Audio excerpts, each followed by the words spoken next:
আমি আপনাদের সম্মুখে কোরআনে কারীমের গুরুত্বপূর্ণ একটি সূরা সূরা হুজরাতের একটি আয়াত তেলাওয়াত করেছি। সূরা হুজরাতের 7টি বিশেষ সামারি আপনাদের সামনে আমি তুলে ধরতে চাই। এই সূরার বিশেষ তাৎপর্য, এই সূরার যে বিশেষ বার্তা, আজ বাংলাদেশের যে সমাজ বাস্তবতা রয়েছে সেই সমাজ বাস্তবতায় সূরাতুল হুজরাত প্রতিটি ঘরে ঘরে প্রত্যেক মুসলমানকে বারবার পাঠ করা, পুনর্পাঠ করা প্রয়োজন। আমার রব, আমার আল্লাহ যদি আমাকে শক্তি সামর্থ্য দিতেন, আমি আমার দেশের প্রত্যেক মুসলিম ভাইকে বোনকে হাত জোড় করে অনুরোধ করে অনুনয় বিনয় করে সূরাতুল হুজরাতের শুরু থেকে শেষ পর্যন্ত যে 18টি আয়াত রয়েছে, এই 18 আয়াতে ঐতিহাসিক যে 7টি বিশেষ বার্তা রয়েছে, সে বার্তাগুলো গ্রহণ করবার উদ্দেশ্যে বারবার অর্থ সহকারে সূরাতুল হুজরাত বুঝে বুঝে পড়ার, এর তাফসীর দেখার, এর সামারিকে বারবার জানার জন্য আমি অনুরোধ করতাম। আল্লাহ তাআলা আমাদের সবাইকে সূরাতুল হুজরাত এর আলো দ্বারায় সবাইকে আলোকিত হওয়ার তৌফিক দান করুন।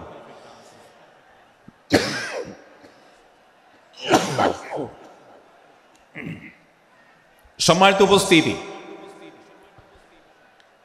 আমি যে সূরার সামারি আপনাদেরকে বলতে যাচ্ছি, যে সূরাকে সামনে রেখে আজকের এই ঐতিহাসিক মাহফিলে কোরআনে কারীমের দেওয়া 7টি বার্তা দিতে চাইছি, সেই সূরার নাম হলো সূরাতুল হুজরাত।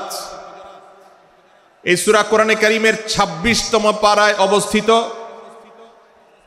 এবং এই সূরা কোরআনে কারীমের সূরার যে সিরিয়াল, সেই সূরার সিরিয়ালে 49তম সূরা। এই সূরার আয়াত সংখ্যা হলো 18।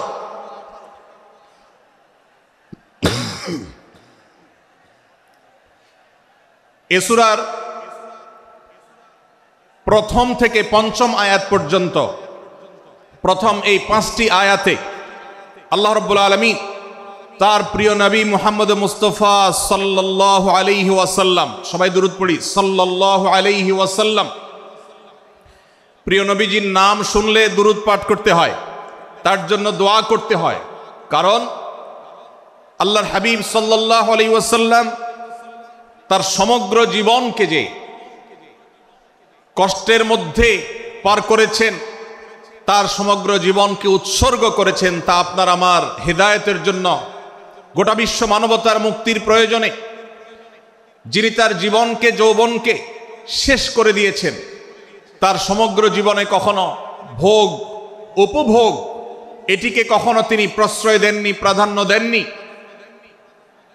দিনাতিপাত করেছেন অত্যন্ত কষ্টের সাথে, শত সহস্র বাধার সম্মুখীন হয়েছেন, শুধুমাত্র কিয়ামত পর্যন্ত আগত সকল মুসলিম নরনারীর কাছে যেন কোরআনের বার্তা পৌঁছে যায়, সবাই যেন হেদায়েত প্রাপ্ত হয়ে যায়, সবাই যেন মুক্তি প্রাপ্ত হয়ে যায়, সবাই যেন জান্নাতি হয়ে যায়, সবাই যেন জাহান্নাম থেকে মুক্তি লাভ করে, এই উদ্দেশ্যে তার সমগ্র জীবনকে তিনি উৎসর্গ করেছেন।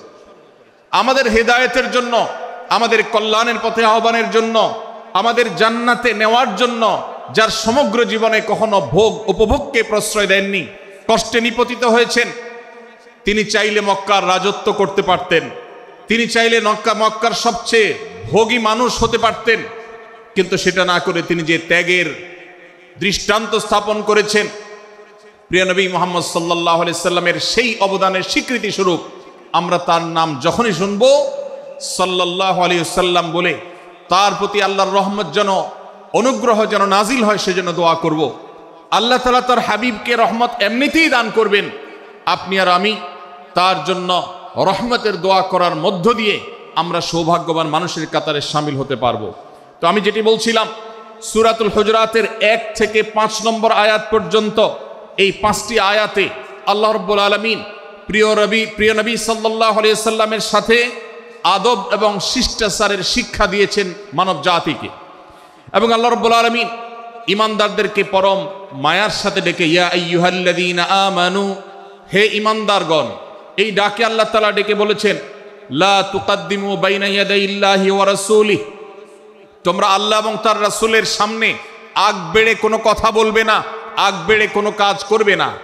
একজন ইমানদার, একজন মুসলমান, তার এই শিষ্টাচারের শিক্ষা তার জীবনে ধারণ করতে হবে। যখনই আল্লাহ কোনো কথা বলেছেন, আল্লাহ রাসূল সাল্লাল্লাহু আলাইহি সাল্লাম কোনো কথা বলেছেন, এটি নিশ্চিত হতে পারবো আমরা, তখন একজন ইমানদার আর কখনো সেটার উপর কোনো কথা বলবে না, আগ বেড়ে কোনো কিছু করবে না, কোনো প্রকার সীমা লঙ্ঘন করবে না। ক্বাল আল্লাহ ক্বাল রাসূল, আল্লাহ বলেছেন, আল্লাহ রাসূল বলেছেন, এটি শোনার পর সে তার আপদ মস্তককে সারেন্ডার করবে, সে নিজেকে আত্মসমর্পণ করবে। এরপর তার কোনো যুক্তিকে, কোনো বুদ্ধিকে, তার কোনো মতামতকে সে সেখানে আর দাঁড় করাবার চেষ্টা করবে না। এটা একজন শিষ্টাচার বিশিষ্ট ইমানদারের বৈশিষ্ট্য।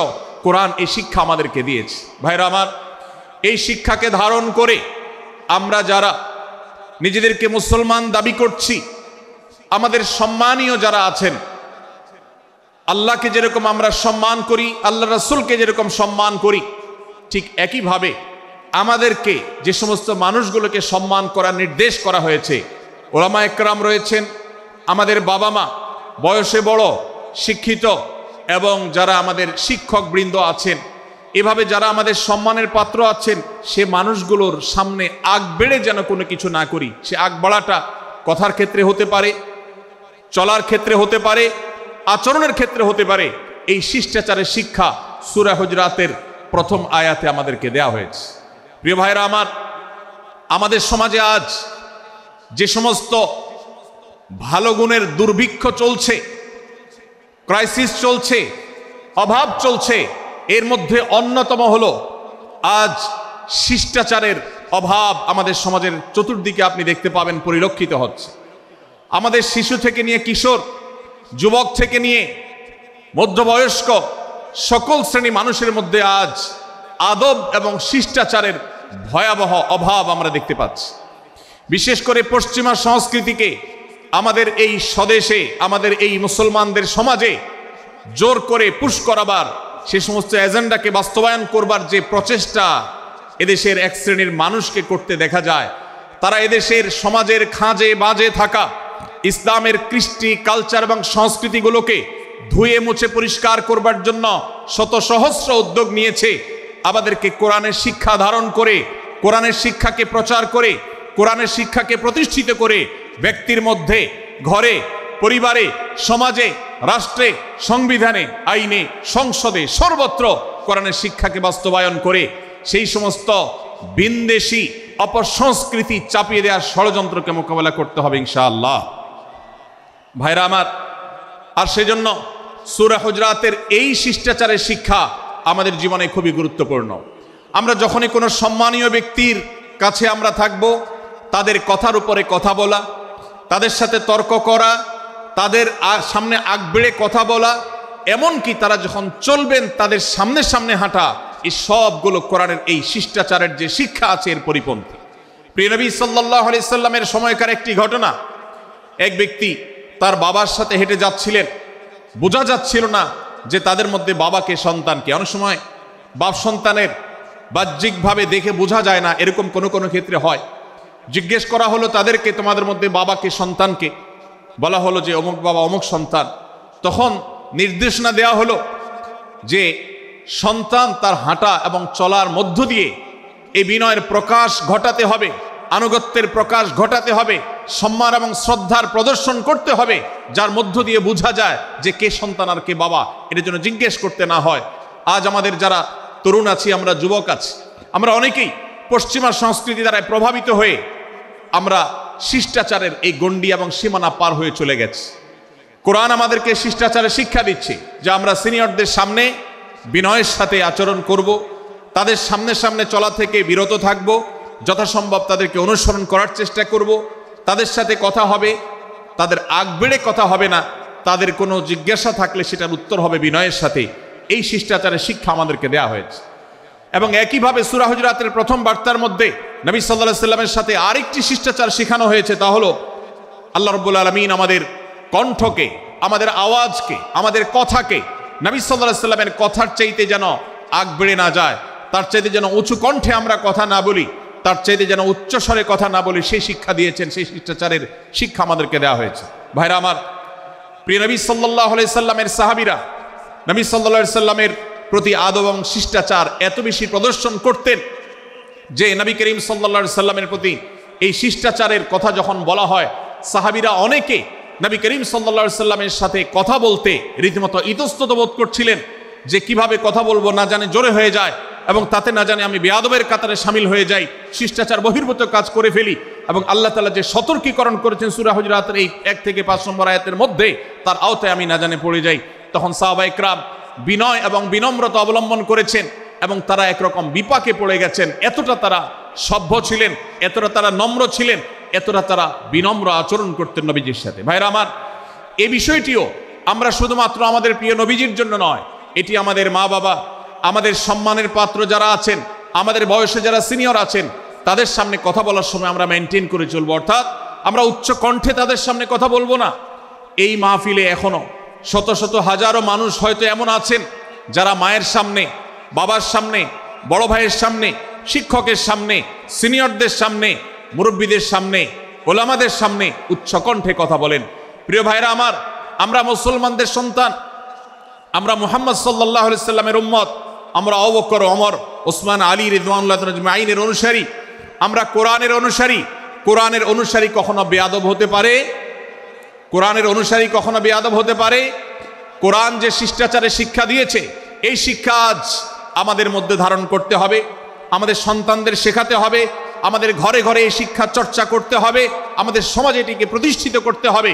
পশ্চিমা সংস্কৃতির যে ছোবল, সে ছোবল আমাদের সন্তানদেরকে আজকাল অনেক ক্ষেত্রে বেয়াদবে পরিণত করছে, তাদের অনেক সময় শিষ্টাচার থেকে বের করে দিচ্ছে। তারা কখনো স্বাধীনতার নামে, কখনো মত প্রকাশের নামে, কখনো বিভিন্ন নামে তারা কিন্তু হারিয়ে যাচ্ছে। আজকের এই বাস্তবতাকে উপলব্ধি করে সূরা হুজুরাতের 1 থেকে 5 নম্বর আয়াত এর শিক্ষাকে আমাদের মধ্যে ধারণ করতে হবে। আল্লাহ তাআলা আমাদের সবাইকে সেই তৌফিক দান করুন। ভাইরা আমার, সূরা হুজুরাতের প্রথম বার্তা প্রিয় নবী সাল্লাল্লাহু আলাইহি সাল্লামের সাথে শিষ্টাচার, আল্লাহ এবং তার রাসূলের সামনে, আল্লাহ এবং তার রাসূলের সামনে আগ বেড়ে কোনো কথা না বলা, আগ বেড়ে কোনো আচরণ না করা, এটা তার প্রতি শিষ্টাচারের অংশ। এবং আল্লাহ রাসূলের সামনে উচ্চ কণ্ঠে জোরে কথা না বলা, এটাও তার প্রতি শিষ্টাচারের অংশ। আল্লাহ তাআলা আমাদেরকে এই শিষ্টাচার আমাদের জীবনের প্রত্যেকটা পদে পদে ধারণ করার তৌফিক দান করুন, বলুন আমিন।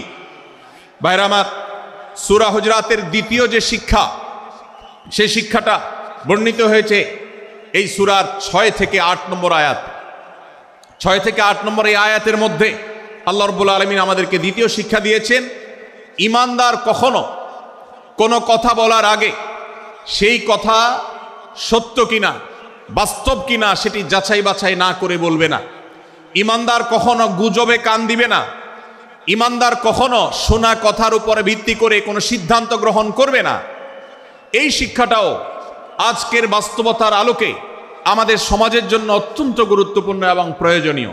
প্রিয় ভাইরা আমার, আমাদের চতুর্পাশে যদি আমরা তাকাই, আমরা দেখতে পাবো সোশ্যাল মিডিয়াতে, ফেসবুকে আজকাল কোনো তথ্য উপাত্ত পেলে সেটার পরখ করা ছাড়া, যাচাই বাছাই করা, সত্য অসত্য নিরূপণ করা ছাড়া আমরা অনেকে সেটার প্রচারণা নেমে যাই। আমরা অনেকে সেটার শেয়ার দেওয়া শুরু করে দেই।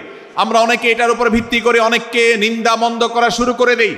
এমনকি আজ আমরা যেই জায়গায় দাঁড়িয়ে আছি, বাংলাদেশের যে সামাজিক বাস্তবতা, সেই বাস্তবতার আলোকে বলা যায় অনেক সময় অনেক ব্যক্তিকে সমাজে মিডিয়ার মাধ্যমে নানাভাবে হয়রানি করে তাকে খারাপ মানুষ হিসাবে, কালপ্রিট হিসাবে দেখানো হয়, অথচ তার দোষ, যে সমস্ত দোষের কথা তাকে বলা হয়, যে সমস্ত দোষে তাকে দোষী বানানো হয়, সে সমস্ত দোষ থেকে তিনি শত সহস্র গুণ পবিত্র এবং পরিচ্ছন্ন।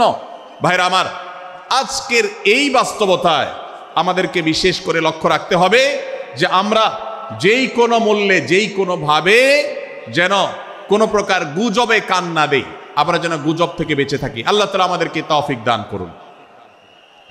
ভাই, এদিকে অনেক বেশি বাঁশির আওয়াজ শোনা যাচ্ছে। স্বেচ্ছাসেবকরা বাঁশির আওয়াজ দেওয়া ছাড়া আপনারা ভলান্টিয়ারি করুন।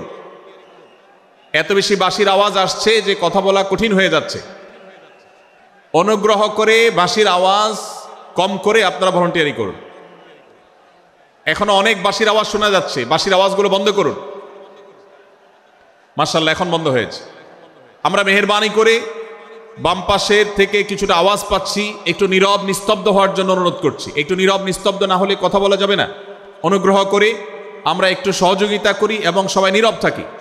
ভলান্টিয়াররা অপ্রয়োজনে বাঁশির আওয়াজ দিবেন না, অপ্রয়োজনে বাঁশির আওয়াজ দিবেন না। আমাদের দেশে শব্দ দূষণ, শব্দ সন্ত্রাস, এটা এই দেশের কমন কালচার হয়ে গেছে। রাস্তায় যাবেন, প্রয়োজনে অপ্রয়োজনে গাড়ির হর্ন বাজাবে। যে কোনো প্রোগ্রামে যাবেন, প্রয়োজনে অপ্রয়োজনে বাঁশি বাজানো হবে। কদিন আগে 31st নাইট গেছে, আপনারা দেখেছেন।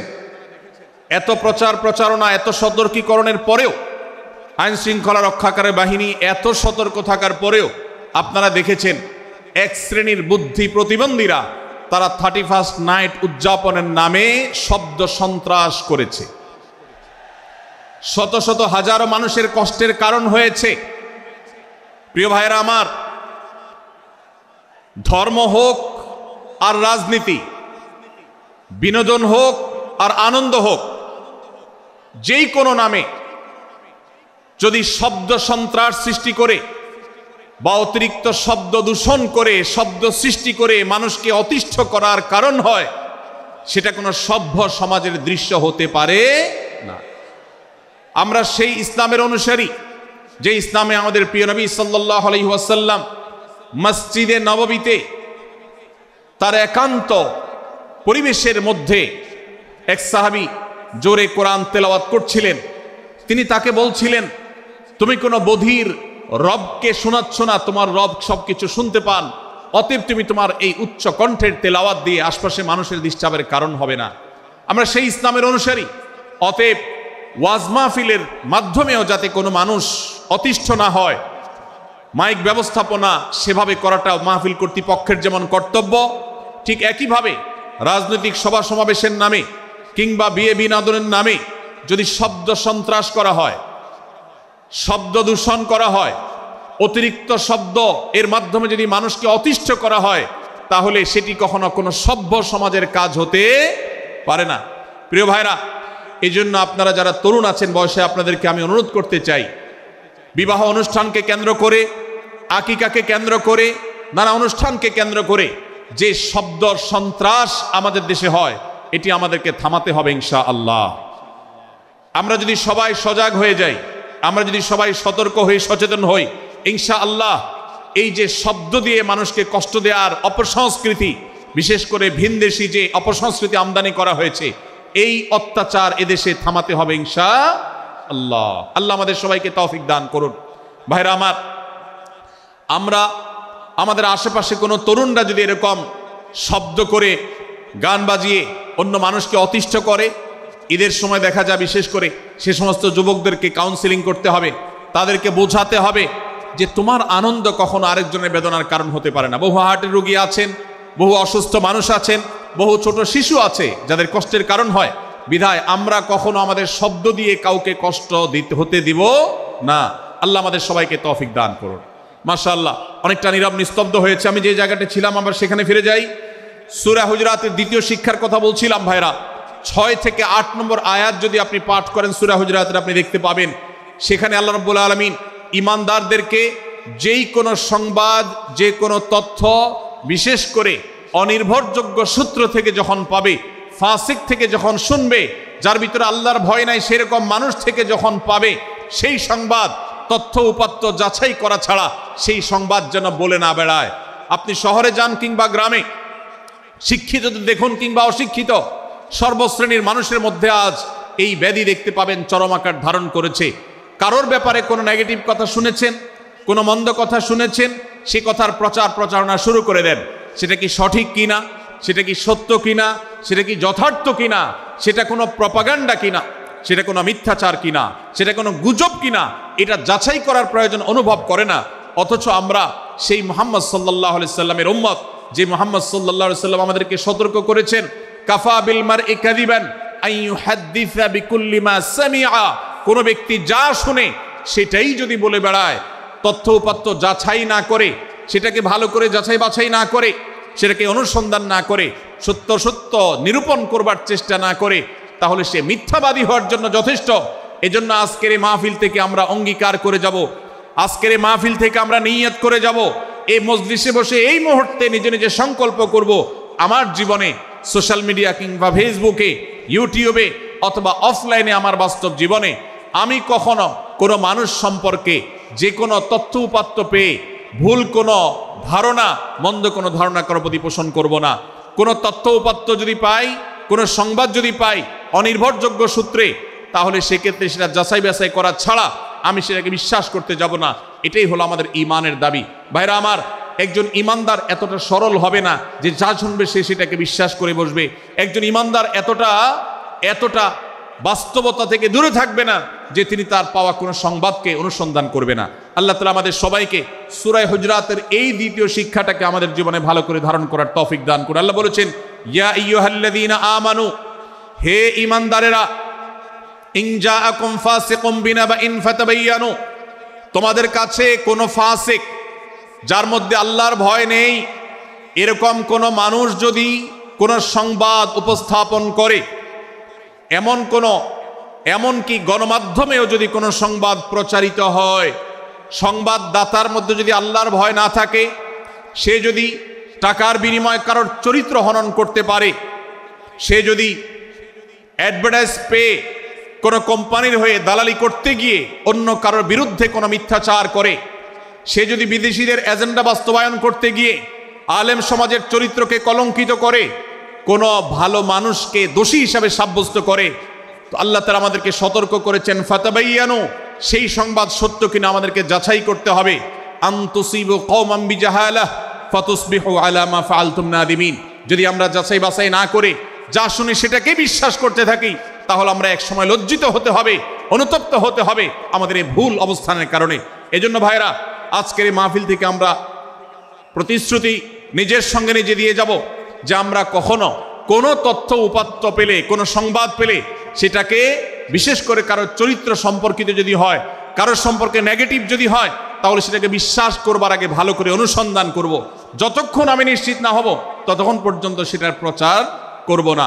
আল্লাহ তাআলা আমাদের সবাইকে কোরআনের এই শিক্ষাটাও আমাদের জীবনে ধারণ করবার তৌফিক দান করুন।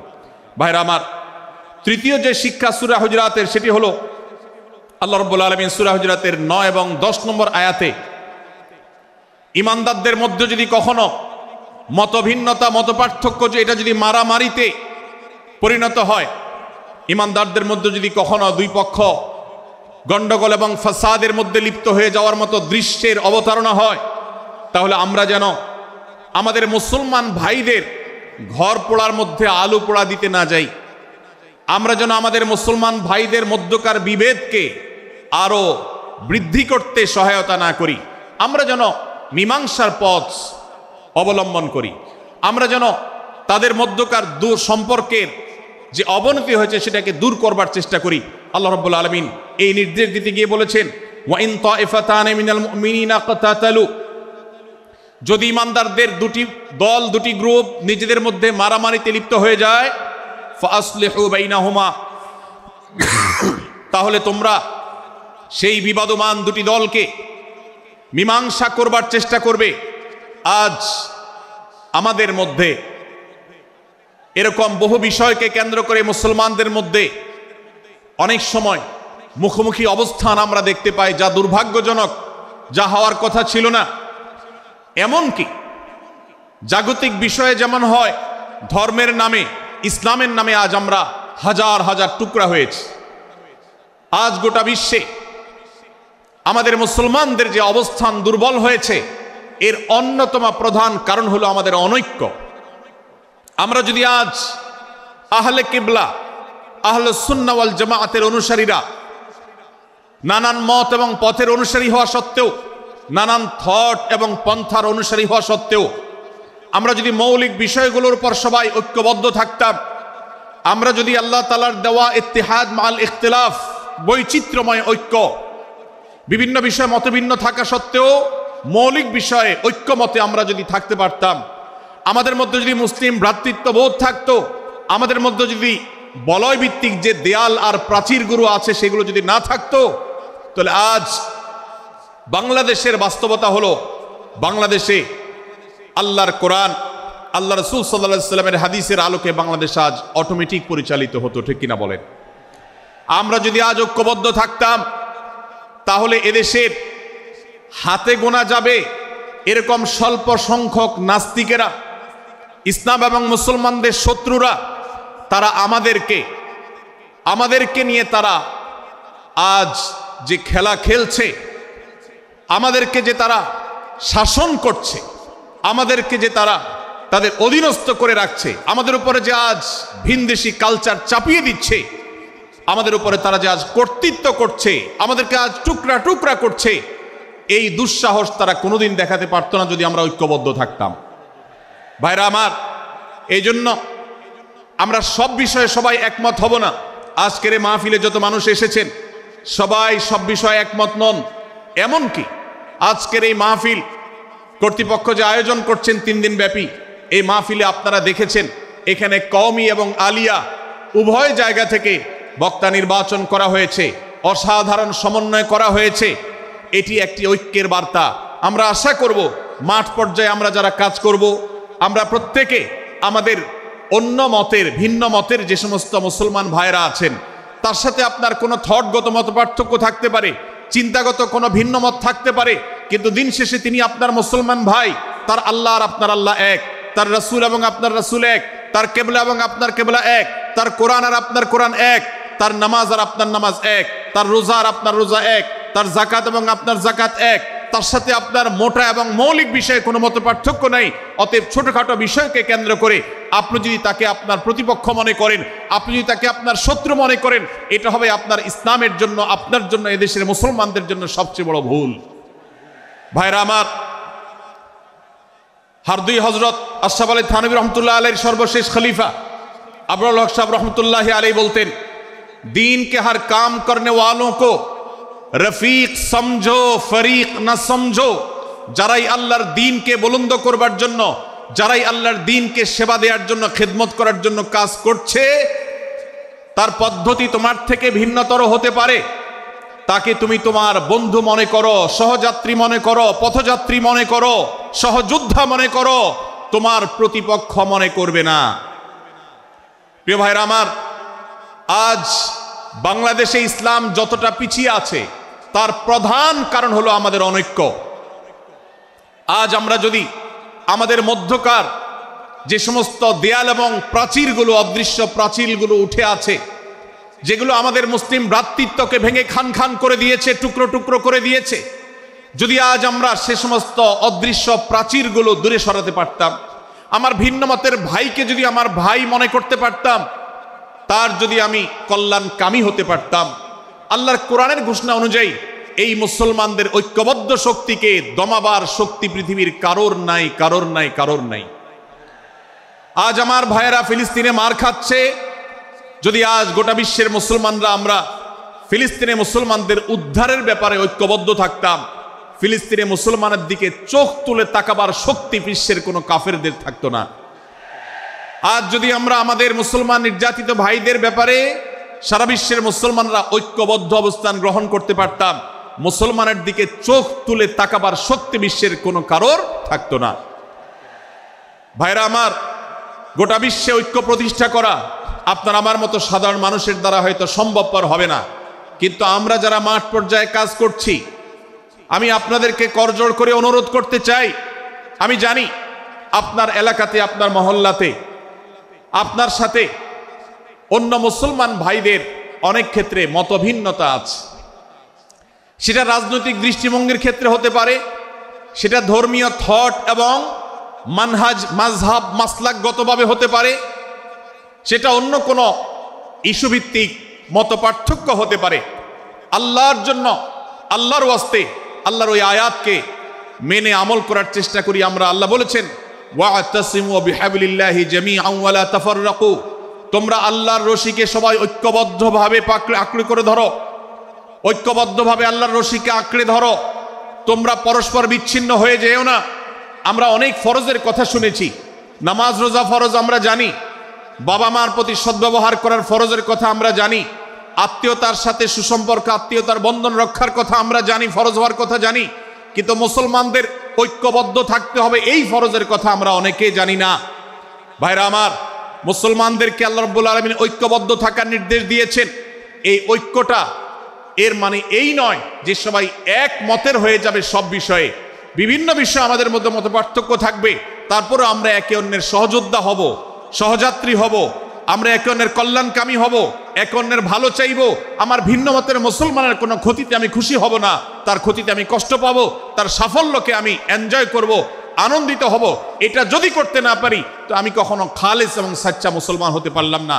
আল্লাহ তাআলা আমাদের অন্তরগুলোকে উদার করে দিন, ব্রড করে দিন, প্রশস্ত করে দিন, বড় করে দিন, উম্মার ঐক্যের প্রয়াসী হওয়ার তৌফিক দান করুন, বলুন আমিন। ভাইরা আমার, আমরা মহল্লায় মহল্লায়, এলাকায় এলাকায়, মসজিদে মসজিদে, আমাদের নিজস্ব বলয়ে, নিজস্ব অঙ্গনে আমরা চেষ্টা করব ভিন্ন ভিন্ন মতের মুসলিম ভাইকেও আমার ভাই হিসাবে আঁকড়ে ধরার, আপন করার। ডক্টর খন্দকার আব্দুল্লাহ জাহাঙ্গীর রাহমাহুল্লাহ এই অঞ্চলের সন্তান। তিনি বলতেন, বেদাতে লিপ্ত কোনো মুসলমান, তার ব্যাপারেও আমি মনে করি আমার ভাই ভুলের মধ্যে আছেন, তার ব্যাপারে আমার মায়া মমতা কাজ করে, আমি তার কল্যাণকামী, তাকে আমার ভাই মনে করি। ঠিক একইভাবে আমার কোনো মুসলমান ভাইয়ের সাথে যদি আমার ভিন্ন মতের কারণে আমার মনে হয় যে তিনি ভুল পথে আছেন, তারপর তাকে আমি শত্রু ভাববো না, তার অকল্যাণ আমি চাইবো না। আজ বাংলাদেশের বাস্তবতায় যদি আমরা তাকাই, দেখতে পারবো ইসলাম এবং মুসলমানদের যত শত্রু আছে, আমরা দেখেছি গত কয়েক যুগ ধরে তাদের নিজেদের মধ্যে হাজারো বিভক্তি, হাজারো মত পার্থক্য থাকা সত্ত্বেও মুসলমানদের শত্রুতা করার ব্যাপারে তারা সবাই ঐক্যবদ্ধ। অথচ আমরা মুসলমানরা আমাদের আল্লাহ, আমাদের রাসূল, আমাদের কোরআন, আমাদের কিবলা, আমাদের সবকিছু এক হওয়া সত্ত্বেও ছোটখাটো বিষয়কে নিয়ে আমরা আমাদের মধ্যকার বিভেদের প্রাচীরগুলোকে দাঁড় করিয়ে রেখেছি, যার কারণে আমরা গোটা বিশ্বে যেমন মার খাচ্ছি, আমাদের এই প্রিয় মাতৃভূমিতেও আমরা সংখ্যায় সবচেয়ে বেশি হয়েও আমরা কালচারালি মাইনরিটি হয়ে আছি, সংস্কৃতিতে আমরা সংখ্যালঘু হয়ে আছি। সব ক্ষেত্রে আমাদেরকে ইগনোর করা হয়। 4 লক্ষ মসজিদের এদেশে 4 লক্ষ ইমাম আছেন, 4 লক্ষ মুয়াজ্জিন আছেন। এই মসজিদগুলো এদেশে এর নেটওয়ার্ক যতটা শক্তিশালী, এদেশের সকল রাজনৈতিক দলগুলোর নেটওয়ার্ককে যদি একত্র করা হয়, মসজিদগুলোর মতো এতটা শক্তিশালী নেটওয়ার্ক এদেশের সমাজে নাই।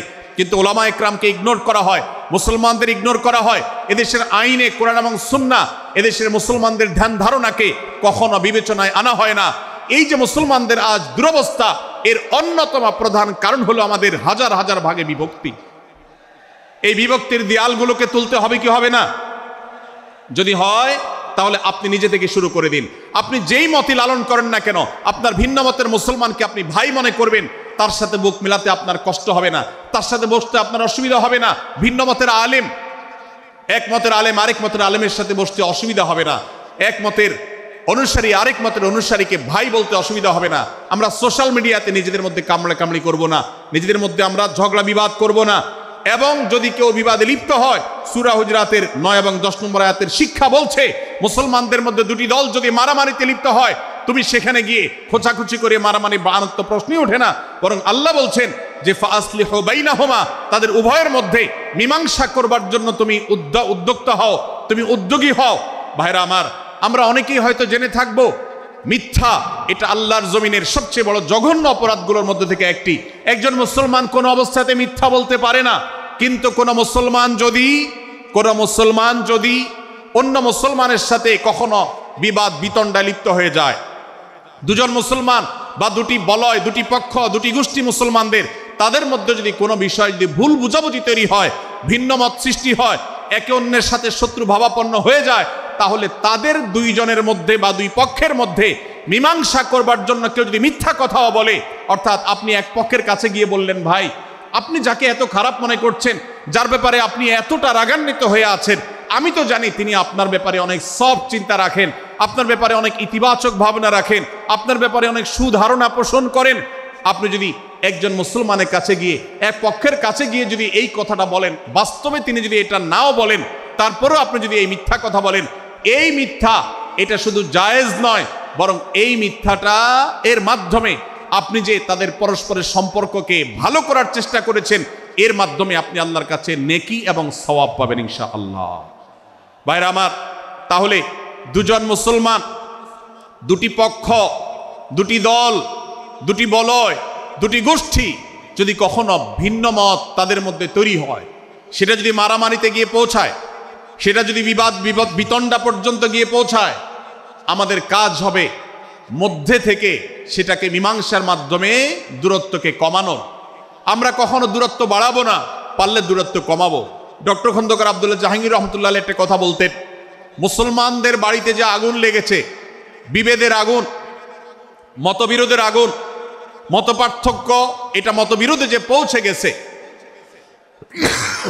এ আগুন তিনি বলতেন আমি নিভাবার মতো শক্তি আমার নাই, এত পাওয়ার নাই যে বহুদা বিভক্ত মুসলমানদেরকে আমি ঐক্যবদ্ধ করে ফেলবো, এত শক্তি আমার হাতে নেই। কিন্তু একটা শক্তি আমার কাছে আছে ভাই, সেটা হলো যে বিবাদমান মুসলমানদের মধ্যে বিবাদ যেন আর না বাড়ে, বিবাদের যে আগুন লেগেছে সে আগুনে যেন আর ঘি ঢালা না হয়, কেরোসিন ঢালা না হয়, সেজন্য আমি ভূমিকা রাখতে পারি। আমি আপনাদেরকে বিনয়ের সাথে অনুরোধ করতে চাই, যত বিষয় নিয়ে আমাদের মুসলমানদের পরস্পরের মত পার্থক্য আছে, হতে পারে সেটা মাসআলা নিয়ে, হতে পারে সেটা রাজনৈতিক অবস্থানকে কেন্দ্র করে, হতে পারে অন্য কোনো বিষয়কে কেন্দ্র করে, আল্লাহর ওয়াস্তে আপনি বিভেদ মিটাতে পারেন আর না পারেন, বিভেদ যেন না বাড়ে সেজন্য আপনি অবস্থান গ্রহণ করবেন, বিভেদ বাড়ার ক্ষেত্রে কোনো ভূমিকা পালন করবেন না, এবং সব সময় উম্মার ঐক্য প্রয়াস চাইবেন, প্রয়াস চালাবেন, উম্মার ঐক্য চেষ্টা করবেন। আল্লাহর কাছে আপনি যে দোয়াগুলো করেন এর মধ্যে একটা দোয়া যেন এটাও থাকে, হে আল্লাহ, আমরা বহুদা বিভক্ত হয়ে গেছি, আমরা টুকরা টুকরা হয়ে গেছি, যার কারণে তোমার ভাষ্য অনুযায়ী ফাতাফশালু ওয়া তাযহাবা রিহুকুম, আজ আমাদের শক্তি শেষ হয়ে গেছে, আমরা দুর্বল হয়ে গেছি। আজ বাংলাদেশের বাস্তবতা যদি আমরা বলি, যে দেশের 90-95 ভাগ মানুষ মুসলমান, সে দেশে আজ হাতে গোনা কিছু নাস্তিক, কিছু ইসলাম বিদ্বেষী, মুসলমান বিদ্বেষীরা, তারা আমাদেরকে আজ উঠা বসা করায়, তারা আমাদের আইন নির্ধারণ করে, তারা আমাদের শাসক নির্ধারণ করে, তারা আমাদের সব বিষয়গুলোকে নির্ধারণ করে দেয়। আমাদের সন্তানরা পাঠ্যপুস্তকে কি পড়বে সেটাও ইসলাম বিদ্বেষীরাই ঠিক করে দেয়। ভাইরা আমার, এই অবস্থার যদি পরিবর্তন চাই তাহলে আমাদের মধ্যকার দূরত্বগুলো কমাতে হবে। এজন্য আপনার দোয়ার মধ্যে আল্লাহর কাছে নিবেদন করুন, আল্লাহ আপনি আমাদের মধ্যকার বিভেদগুলো কমিয়ে দিন, আল্লাহ আমাদের ওলামাদেরকে ঐক্যবদ্ধ করে দিন, আল্লাহ আমাদেরকে ইত্তেহাদ মাল ইখতিলাফ, বৈচিত্র্যময় ঐক্য, মতভিন্ন থাকা সত্ত্বেও মৌলিক বিষয় ঐক্যবদ্ধ হওয়ার তৌফিক দান করুন। সীসাঢালা প্রাচীরের মতো আমাদেরকে কাঁধে কাঁধ মিলিয়ে আল্লাহ এবং তার রাসূল সাল্লাল্লাহু আলাইহি সাল্লামের আদেশ নিষেধকে ব্যক্তি, সমাজ, পরিবার, রাষ্ট্রে সর্বত্র বাস্তবায়নের জন্য কাজ করার তৌফিক দান করুন। আমরা আমাদের দোয়ার মধ্যে মুসলমানদের ঐক্যের জন্য দোয়া করব তো ইনশাআল্লাহ। আল্লাহ তাআলা আমাদেরকে সেই তৌফিক দান করুন। ভাইরা আমার, তাহলে সূরা হুজুরাতের তৃতীয় শিক্ষা বলছিলাম, 9 থেকে 10 নম্বর আয়াতে আল্লাহ রাব্বুল আলামিন মুসলমানদের মধ্যে যদি কখনো বিবাদ, বিতণ্ডা, মারামারি, হানাহানি সৃষ্টি হয় তাহলে সেটিকে মীমাংসা করবার কথা বলেছেন। অতএব যদি কোনো স্বামী স্ত্রীর মধ্যেও কখনো মনোমালিন্য তৈরি হয়, আপনার যদি সেখানে ভূমিকা রাখবার সুযোগ থাকে, আপনি চেষ্টা করবেন উভয়ের মধ্যে দূরত্বটা কমাবার জন্য।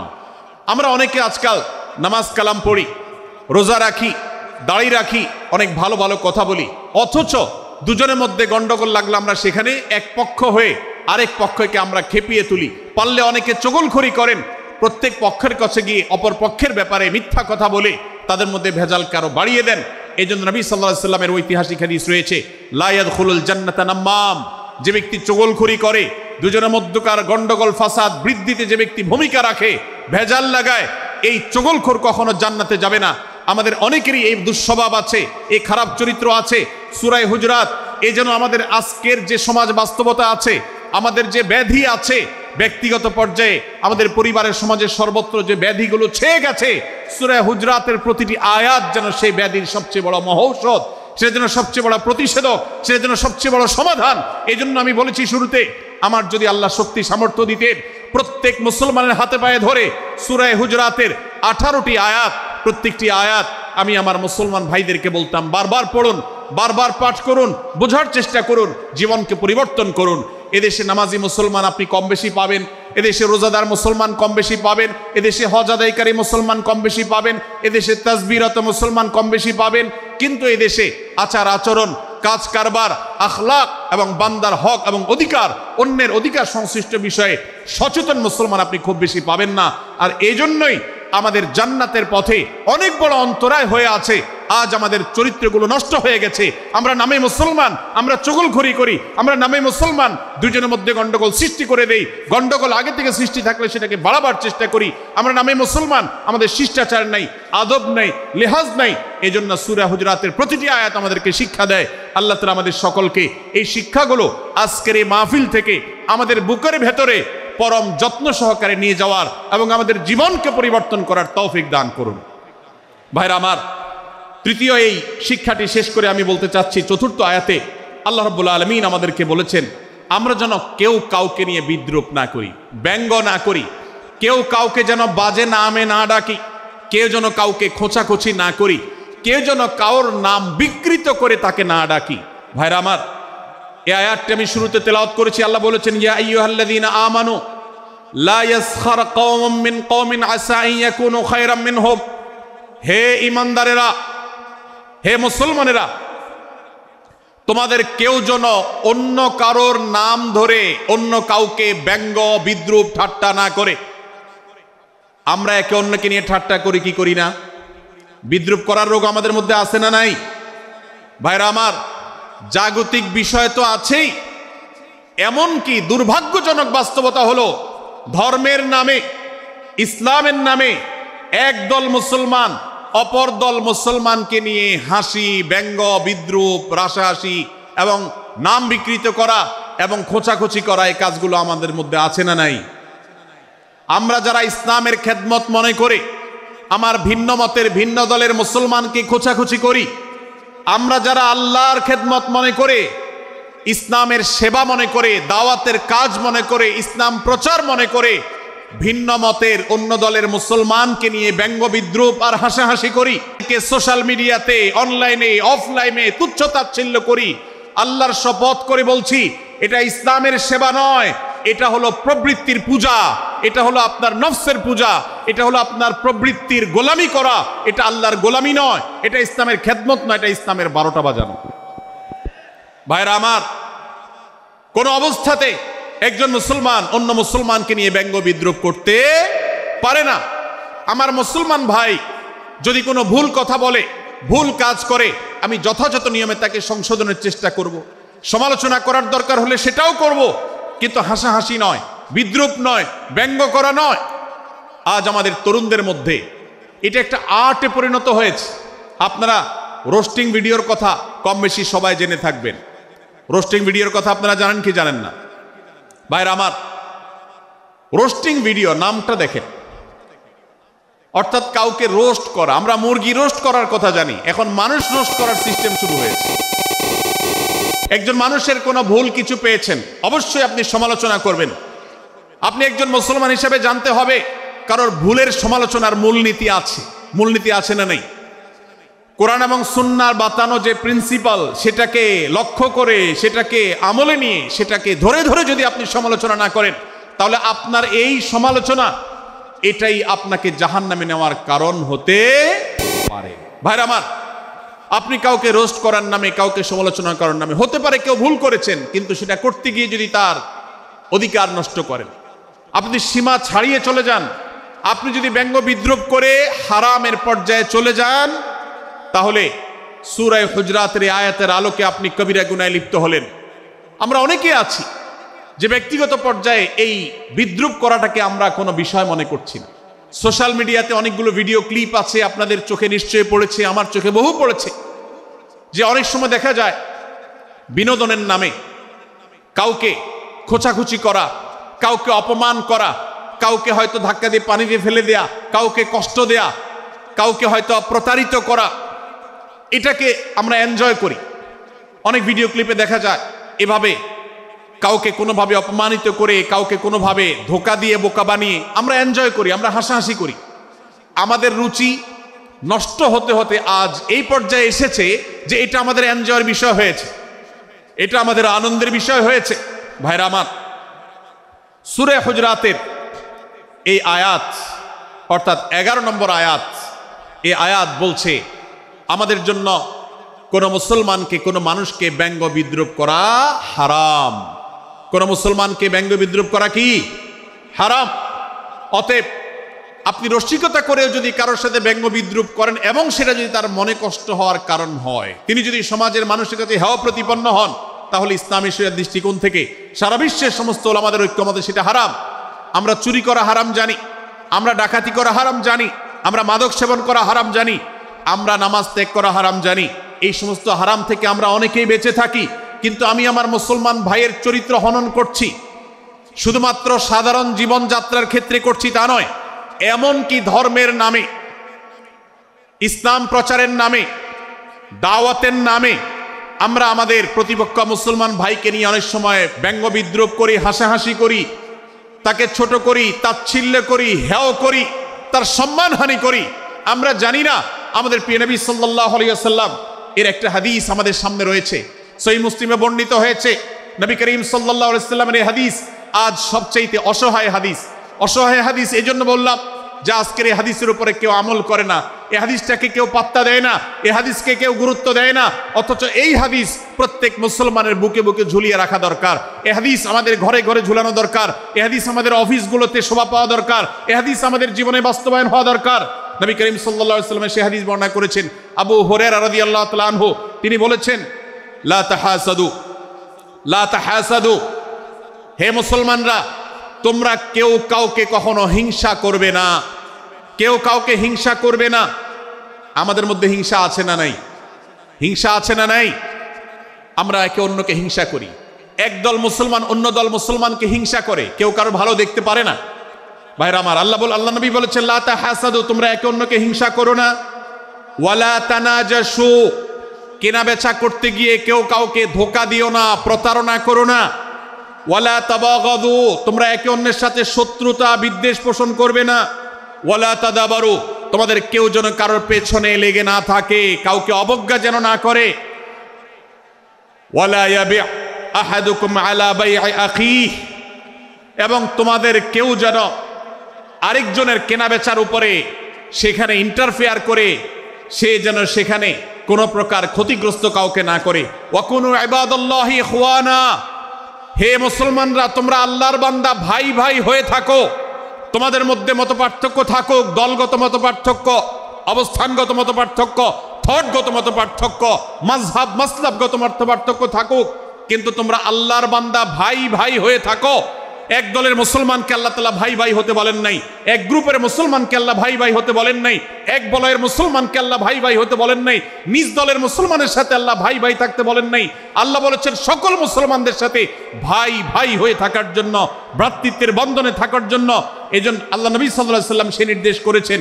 আল্লাহ নবী সাল্লাল্লাহু আলাইহি ওয়াসাল্লাম আরো বলেছেন, আল মুসলিমু আখুল মুসলিম, মুসলমান মুসলমানের ভাই, লা ইয়াজলিমুহু ওয়ালা ইয়াখযুলুহু, কোন মুসলমান কোন মুসলমানকে জুলুম করতে পারে না, তার আইল ঠেলতে পারে না, তার জমি দখল করতে পারে না, তার অধিকার নষ্ট করতে পারে না, তাকে কথা দিয়ে অত্যাচার করতে পারে না। ওয়ালা ইয়াখযুলুহু, তাকে অপমানিত করতে পারে না, লাঞ্ছিত করতে পারে না। ওয়ালা ইয়াকযিবুহু, তার সাথে মিথ্যা বলতে পারে না। ওয়ালা ইয়াহকিরুহু, তাকে তাচ্ছিল্য করতে পারে না।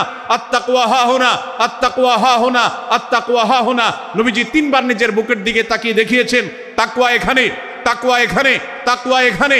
আমাদের অন্তরকে ভালো করতে হবে, সমস্ত মুসলমানদের জন্য উদার হতে হবে, কলিজাকে বড় করতে হবে, মনটাকে ব্রড করতে হবে, প্রশস্ত করতে হবে, অন্য মুসলমানকে ভাই মনে করতে হবে। কোন ভিন্ন মতের মুসলমানের সাথে শত্রুতা পোষণ করা যাবে না। ভাইরা আমার, অতএব এই হাদিসকে সামনে রেখে এই হাদিসের শেষ অংশে নবী সাল্লাল্লাহু আলাইহি ওয়াসাল্লাম বলেছেন, আল মুসলিমু কুল্লুল মুসলিমি আলাল মুসলিমি হারামুন দমুহু ওয়া মালুহু ওয়া ইরদুহু। এক মুসলমানের জন্য অন্য মুসলমানের তিনটি জিনিসকে আল্লাহ তাআলা হারাম করে দিয়েছেন।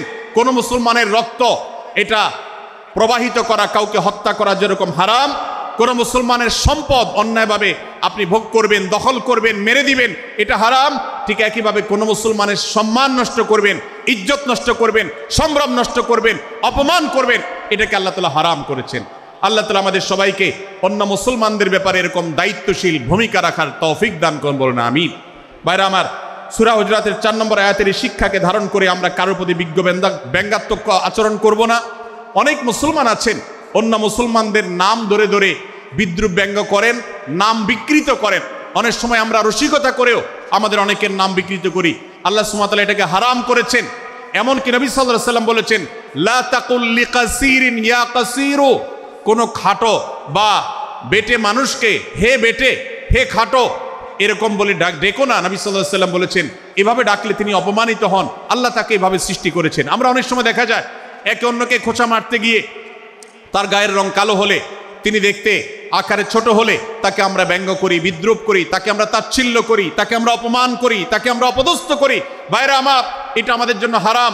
আমি আবারও বলছি, চুরি হারাম আমরা জানি, ডাকাতি হারাম আমরা জানি, আমরা অন্যান্য হারামের কথা জানি, কিন্তু এই যে এক মুসলমান অন্য মুসলমানের অধিকার নষ্ট করা হারাম, এটা আমরা জানি না। এক মুসলমান অন্য মুসলমানের নাম বিকৃত করা হারাম, এটা আমরা জানি না। এই ব্যাপারেও আমরা দেখেছি যা আমরা যারা ইসলামের দাওয়াতের কথা বলি, কোরআন হাদিসের কথা বলি, তারাও দেখা যায় সোশ্যাল মিডিয়াতে, ফেসবুকে একদল মুসলমান অন্য দলে মুসলমানদেরকে নানা বাজে উক্তি দিয়ে ডাকাডাকি করে, বিকৃত নামে ডাকে, বিকৃত উপাধি দেয়, খারাপ কথা বলে, অমুকের দালাল তমুকের দালাল ইত্যাদি ধারণা করে কথা বলে। এই কাজগুলো হারাম, এগুলো আমরা কখনো করব না।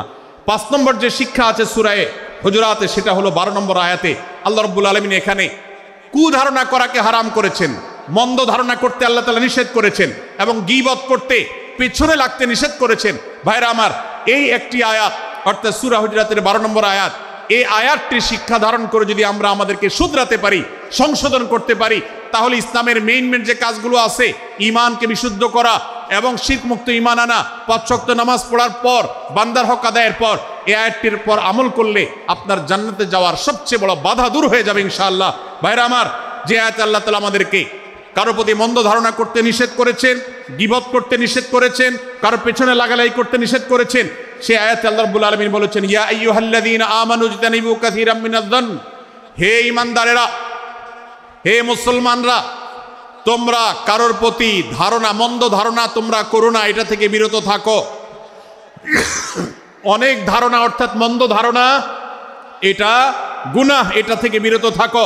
ইন্না বা'দায-যন্নি ইসম, কারণ কিছু কিছু ধারণা অর্থাৎ যেগুলো মানুষের সম্পর্কে কোনো তথ্য উপাত্ত ছাড়া নিছক ধারণা প্রসূত মন্দ ধারণা করা হয়, সেগুলো গুনাহের কারণ, সেগুলো অপরাধের কারণ, সেগুলো কবিরা গুনাহ, সেগুলো পাপাচার, সেগুলো আল্লাহর অসন্তুষ্টির কারণ, সেগুলো আল্লাহর অবাধ্যতার কারণ। এজন্য ভাই, কারোর প্রতি মন্দ ধারণা করা যাবে না। এক্ষেত্রে আমি জানি আমাদের ব্যক্তিগত পর্যায়ে কারোর ব্যাপারে কোনো কিছু কথা উঠেছে অথবা সামান্য একটু সন্দেহ তৈরি হয়েছে, আমরা তার চরিত্র নিয়ে টানাটানি করি। আমরা জানি না একজন মুসলমানের চরিত্রের মূল্য কত বড়। আমার কাছে সুস্পষ্ট প্রমাণ আসার আগ পর্যন্ত কোনো মুসলমানের চরিত্র নিয়ে আমার ব্লেম করবার কোনো অধিকার আমার নাই। এই জন্য একজন মুসলমান কখনো কারো প্রতি কুধারণা করবে না, মন্দ ধারণা পোষণ করবে না, খারাপ ধারণা পোষণ করবে না। আল্লাহ তাআলা আমাদেরকে এবং মুসলমানের সম্পর্কে খারাপ ধারণা করা থেকে বেঁচে থাকার তৌফিক দান করুন। সূরা হুজুরাতের 12 নম্বর আয়াতে আল্লাহ রাব্বুল আলামিন আমাদেরকে সূরা হুজুরাতের 5ম শিক্ষা দিয়েছেন। মুসলমানদের জন্য যা গুরুত্বপূর্ণ তা হলো আমরা কারোর প্রতি মন্দ ধারণা করব না। এক্ষেত্রে ডক্টর আব্দুল্লাহ জাহাঙ্গীর রাহিমাহুল্লাহর একটা উক্তি আমার মনে পড়ে। তিনি বলেছেন যে আজ আমাদের যারা ধর্ম চর্চা করি, আমরা যারা নিজেদেরকে প্র্যাকটিসিং মুসলমান মনে করি, আমাদের সবচেয়ে, হুজুরদের সবচেয়ে পছন্দের গুনাহ হলো মন্দ ধারণা করা, অন্যের ব্যাপারে খারাপ ধারণা করা। অমুক অমুকের দালাল, তমুক তমুকের দালাল, কোনো তথ্য উপাত্ত ভিত্তি প্রমাণ ছাড়া নিছক ধারণার উপর ভিত্তি করে অন্য মুসলমান ভাইকে আমি এরকম নানা তকমা দিয়ে আমরা কবিরা গুনাহে লিপ্ত হচ্ছি। আমরা এই বদ ধারণা করা, মন্দ ধারণা করা যে কবিরা গুনাহ অনেকে জানি না। অনেকে অনেকের পেছনে লাগছি, অনেকে অনেকের ওয়াজ শুনছি দোষ বাইর করার জন্য, স্ট্যাটাস পড়ছি ভুল বাইর করার জন্য। এই যে মানুষের পেছনে লাগা, এটা আল্লাহ তাআলা নিষেধ করেছেন, ওয়ালা তাজাসসু, তোমরা কেউ কারোর ছিদ্র অন্বেষণ করার, দোষ আবিষ্কার করার চেষ্টা করবে না, এবং ওয়ালা ইয়াগতাব বা'দুকুম বা'দা, কেউ কারোর গীবত শিকায়াত করবে না। এই আয়াতে আমাদেরকে কেউ কারোর পেছনে পরনিন্দা করতে নিষেধ করেছেন। ইসলাম বলে আমরা মানুষের সামনে মানুষের ভুলের কথাগুলো বলবো বিনয়ের সাথে, যাতে তিনি সংশোধিত হন, আর তার পেছনে প্রশংসা করব। আমরা করি উল্টা, আমরা মানুষের সামনে এসে মানুষের প্রশংসা করি আর তার পেছনে গিয়ে তার দুর্নাম করি। ইসলামকে যদি আমরা মানতাম, সমাজটা সুন্দর হয়ে যেত। আমরা যদি সামনে কারোর দোষ বলতাম তাহলে তিনি সংশোধিত হতেন, আর পেছনে যদি গুণ বলতাম তাহলে তিনি ভালো সেখান থেকে শিক্ষা গ্রহণ করতেন। সূরা হুজুরাতের 6 নম্বর শিক্ষা 13 নম্বর আয়াতে আল্লাহ তাআলা বলেছেন, যে আমাদের সবার গোড়া কোত্থেকে এসেছে, আমাদের গর্বের কোনো বাহ্যিক কারণ নাই তাকওয়া ছাড়া। আল্লাহ বলেছেন, ইয়া আইয়ুহান নাস ইন্না খালাকনাকুম মিন যাকারিন ওয়া উনসা, হে মানুষ সকল, তোমাদেরকে আমি মানুষ, নারী এবং পুরুষ, আদম এবং হাওয়া থেকে সৃষ্টি করেছি। ওয়াজআলনাকুম শুউবান ওয়া ক্বাবাইলা লিতাআরাফু, বিভিন্ন গোত্রে তোমাদেরকে আমি বিভক্ত করেছি পরিচয়ের জানার জন্য শুধুমাত্র। আর আল্লাহ বলেছেন শেষে, ইন্নাল্লাহা আলিমুন খাবীর, তোমরা কি করো আল্লাহ জানে। অতএব আমাদের কারোর পর কারো কোনো শ্রেষ্ঠত্ব নেই তাকওয়া ছাড়া। আল্লাহ বলেছেন, ইন্না আকরামাকুম ইনদাল্লাহি আতকাকুম, আমাদের মধ্যে সবচেয়ে মর্যাদাবান হবে তিনি যার মধ্যে তাকওয়া সবচেয়ে বেশি হবে।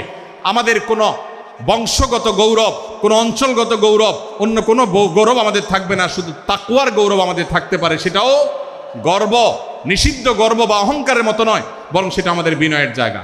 সর্বশেষ 7 নম্বর যে শিক্ষা সূরা হুজুরাতে রয়েছে, সেটা 14 থেকে 18 নম্বর আয়াতে আল্লাহ তাআলা ঈমান এবং ইসলামের চিহ্ন উল্লেখ করেছেন। যে 6টা শিক্ষা উল্লেখ করা হয়েছে, এর আলোকে মুসলমানকে, মুনাফিককে সেটা নিরূপণ হবে। এজন্য আল্লাহ তাআলা শেষে এটি উল্লেখ করেছেন। এই 7টি শিক্ষাকে ধারণ করে আমরা আমাদেরকে ভালো মুসলমান হিসাবে গড়ে তোলার চেষ্টা করব, আমাদের জীবনকে সাজাবার চেষ্টা করব। আল্লাহ তাআলা আমাদের সবাইকে তৌফিক দান করুন। আমি আবারও এক নজরে বলে শেষ করছি, সূরা হুজরাত কোরআনে কারীমের 26তম পারার একটি সূরা, 49 নম্বর সূরা, কোরআনের 18টি আয়াতের আছে। 1 থেকে 5 নম্বর আয়াত পর্যন্ত আল্লাহ রাসূলের সাথে আদব লেহাজ বজায় রাখা, শিষ্টাচার মেনটেন করা এবং সম্মানীয় ব্যক্তিদের সাথেও এখান থেকে আমরা শিক্ষা নিয়ে আদব লেহাজ বজায় রাখা, তাদের সামনে আগবেড়ে কথা না বলা, আগবেড়ে কাজ না করা, উচ্চকণ্ঠে কথা না বলাই শিক্ষা আল্লাহ দিয়েছেন। দ্বিতীয়ত, আমাদেরকে কোনো সংবাদ, বিশেষ করে অনির্ভরযোগ্য তথ্যের সংবাদ শুনে আমাদেরকে কারোর ব্যাপারে ধারণা করার আগে আল্লাহ তাআলা আমাদেরকে যাচাই করার শিক্ষা দিয়েছেন। আমরা যেন গুজবে, আমরা যেন ধারণাপ্রসূত কোনো তথ্যে আমরা যেন কান না দেই, সেই শিক্ষা আল্লাহ আমাদেরকে দিয়েছেন। এটি 6 থেকে 8 নম্বর আয়াতে, 9 থেকে 10 নম্বর আয়াতে আল্লাহ তাআলা মুসলমানদের 2 গ্রুপের মধ্যে গন্ডগোল দেখা দিলে মীমাংসা করতে বলেছেন। এবং 4 নম্বর শিক্ষা 11 নম্বর আয়াতে বিদ্রুপ করতে নিষেধ করেছেন আল্লাহ তাআলা, কারণ নাম ধরে ব্যঙ্গ করাকে হারাম করা হয়েছে। এবং 5 নম্বর শিক্ষা 12 নম্বর আয়াতে আল্লাহ তাআলা দিয়েছেন, কারোর প্রতি মন্দ ধারণা করা যাবে না, কারোর পেছনে লাগা যাবে না, এবং কারোর মন্দ নামে কাউকে ডাকা যাবে না, কারোর সমালোচনা তার পেছনে করা যাবে না, এগুলোকে হারাম করা হয়েছে। 6 নম্বর শিক্ষা 13 নম্বর আয়াতে আল্লাহ বলেছেন, আমাদের সবার মধ্যে কারোর কোনো শ্রেষ্ঠত্ব নাই তাকওয়া ছাড়া। যার তাকওয়া যত বেশি, আল্লাহ ভীতি যত বেশি, তিনি আল্লাহর কাছে তত শ্রেষ্ঠ এবং সেরা। 7 নম্বর সর্বশেষ শিক্ষা হলো 14 থেকে 18 নম্বর আয়াতে আল্লাহ রাব্বুল আলামিন ঈমানদারদের আলামত, মুনাফিকদের আলামত উল্লেখ করেছেন। সেখান থেকে শিক্ষা নিয়ে আমরা আমাদের ঈমানকে পরখ করার চেষ্টা করব, আমাদের আমলকে পরখ করার চেষ্টা করব। আল্লাহ তাআলা আমাদেরকে সূরা হুজরাতের আলোকে আমাদের জীবনকে গঠন করার তৌফিক দান করুন, বলুন আমিন। আল্লাহ তাআলা আমাদের সবাইকে আজকের এই তাফসীর কোরআন মাহফিল থেকে সূরা হুজরাতের এই 7টি শিক্ষাকে ধারণ করে ভালো মুসলমান, যে মুসলমান সম্পর্কে নবীজি বলেছেন আল মুসলিম আখুল মুসলিম, মুসলমান মুসলমানের ভাই। যে হাদিসে নবীজি বলেছেন যে আল মুসলিমু মান সালিম আল মুসলিমুনা মিন লিসানিহি ওয়া ইয়াদি, মুসলমান সে যার হাত আর মুখ দ্বারা অন্য কোনো মুসলমান কষ্ট পায় না, নিরাপদে থাকে। আমরা আমাদের সমাজকে শান্তিপূর্ণ, সুশৃঙ্খল রাখতে হলে আমাদেরকে মুসলমান হতে হবে, ভালো মানুষ হতে হবে। আমাদের হাত মুখ দ্বারা কেউ কষ্ট পাবে না, কারোর হক নষ্ট করব না, কারোর অধিকার নষ্ট করব না, কারোর কষ্টের কারণ হবে না, কাউকে আঘাত করব না, কাউকে গালি দিব না, কারোর কোনো প্রকার অধিকার খর্ব করব না, জুলুম করব না। আল্লাহ তাআলা আমাদের সবাইকে কোরআন এবং হাদিস যে মুসলিমের চিত্র অঙ্কন করেছে, কোরআন এবং হাদিসে মুসলিমের যে রূপরেখা বর্ণনা করেছে, কোরআন এবং হাদিসে যে আদর্শ মুসলমানের চিত্র উপস্থাপন করেছে, আল্লাহ আমাকে, আপনাকে, আমাদের সবাইকে সেই মুসলমান হওয়ার তৌফিক দান করুন, বলুন আমিন। ভাইরা আমার, আমরা মুসলমানরা যদি কোরআন হাদিসের আলোকের সে আদর্শ মুসলমান হতে পারি, বিশ্বের মানচিত্র পরিবর্তন হতে সময় লাগবে না, বাংলাদেশের পরিস্থিতি পরিবর্তন হতে সময় লাগবে না। তবে সব কিছুর আগে আমাদেরকে বদলাতে হবে, আমাদেরকে মুসলমান হতে হবে, কোরআন এবং হাদিসের বাস্তব অনুসারী হতে হবে। প্রকৃত কোরআন হাদিসের অনুসারী হতে পারলেই ইনশাআল্লাহ ইসলামের জয় হবে, কোরআন হাদিসের বিজয় হবে, মুসলমানদের বিজয় হবে, মুসলমানদের দুর্দিনের পরিবর্তন আসবে। আমরা বিশ্ববাসীকে দেখাতে পারবো আমরা সবচেয়ে আদর্শবাদী, আমরা বিশ্বের মানবতার সবচেয়ে বড় আমরা অনুসারী এবং মানবতাকে সবচেয়ে বেশি প্রতিষ্ঠাকারী। আল্লাহ তাআলা আমাদের সবাইকে বিশ্ব মানবতাকে, আমাদের ইসলামের সৌন্দর্যকে আমাদের ব্যক্তি জীবনে চর্চা করার মধ্য দিয়ে, পরিবার এবং সমাজে চর্চা করার মধ্য দিয়ে ইসলামের সৌন্দর্যকে আল্লাহ তাআলা তুলে ধরার তৌফিক দান করুন। জাযাকুমুল্লাহু খায়রা ওয়া আখিরু দাওয়ানা আলহামদুলিল্লাহি রাব্বিল আলামিন। ওয়াসসালামু আলাইকুম ওয়া রাহমাতুল্লাহি ওয়া বারাকাতুহু।